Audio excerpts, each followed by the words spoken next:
Hi, இது உங்கள் VK simplified.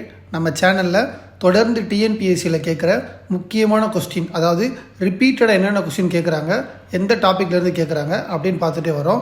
So நம்ம சேனலை சப்ஸ்கிரைப் பண்ணி தொடர்ந்து வீடியோஸை வாட்ச் பண்ணிட்டே வாங்க.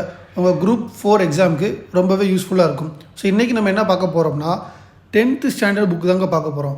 10th ஸ்டாண்டர்ட் புக் வந்து ரொம்ப முக்கியம். அதில் ஒவ்வொரு சாப்டர்லேருந்து கொஸ்டின் கன்ஃபார்மாக வருங்க. நம்ம சிலபஸில் இருக்க சாப்டர் 10th ஸ்டாண்டர்ட் புக்கில் என்னென்ன இருக்கோ அது எல்லாத்தையும் படித்து வச்சுக்கோங்க.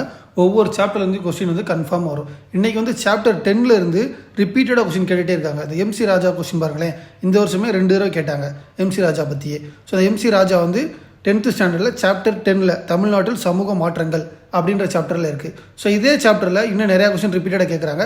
கன்ஃபார்மாக இந்த குரூப் 4லையும் இந்த சாப்டர்லேருந்து கொஸ்டின் வருங்க. சரிங்களா? அடுத்து பாருங்களேன், பெரியார் ஈவேரா பற்றியும் சுயமரியாதை இயக்கத்தை பற்றியும் இல்லாத கொஸ்டின் பேப்பரையே நீங்கள் பார்க்க முடியாது. டிஎன்பிஎஸ்சி ஒரு கொஸ்டின் பேப்பர் எடுத்தாங்கன்னா அதில் பெரியாரை பற்றியும் சுயமரியாதை இயக்கத்தை பற்றியும் கொஸ்டின் கன்ஃபார்மாக இருக்கும். ஸோ இதுவும் வந்து அந்த சாப்டர் 10ல் இருக்குது. பெரியாரை பற்றியும் சுயமரியாதை இயக்கத்தை பற்றியும் அதை பார்த்துக்கோங்க. ஏற்கனவே இந்த சாப்டர் 10ல் பெரியார் பற்றின டாப்பிக்கில் இருந்து கொஸ்டின்ஸ் நிறையாவே கேட்டிருக்காங்க. அதில் சாம்பிளுக்கு தான் உங்களுக்கு ஒரு கொஸ்டின் கொடுத்துருக்கேன். இந்த குடியரசு, புரட்சி, பகுத்தறி, விடுதலை இதோட வருஷத்தெல்லாம் பார்த்துக்கோங்க.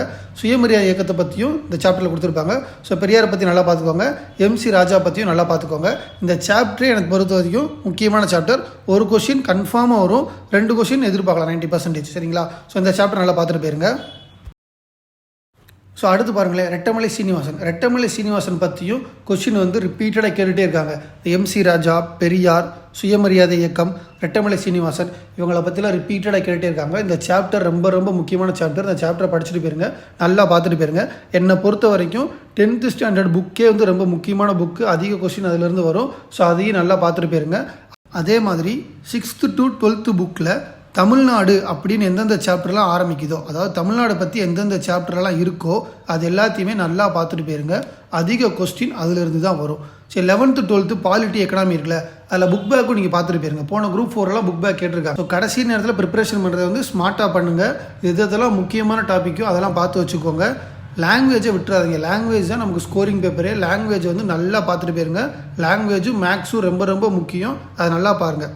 சரி, இந்த வீடியோவில் 10th புக் நமக்கு எவ்வளோ முக்கியம், அதில் இந்த 10th சாப்டர்லேருந்து ஒரு கொஸ்டின் கன்ஃபார்மாக வருதுன்னு பார்த்துட்டோம். ஓகே, அடுத்த வீடியோவில் நம்ம அடுத்து எந்தெந்த டாப்பிக்கில் இருந்தால் ரிப்பீட்டடாக கேட்குறாங்கன்னு பார்க்கலாம். ஓகே, இந்த வீடியோ பிடிச்சிருந்துச்சுன்னா லைக் பண்ணுங்கள், சப்ஸ்கிரைப் பண்ணுங்கள், முடிஞ்சவங்க ஃப்ரெண்ட்ஸுக்கும் ஷேர் பண்ணுங்கள்.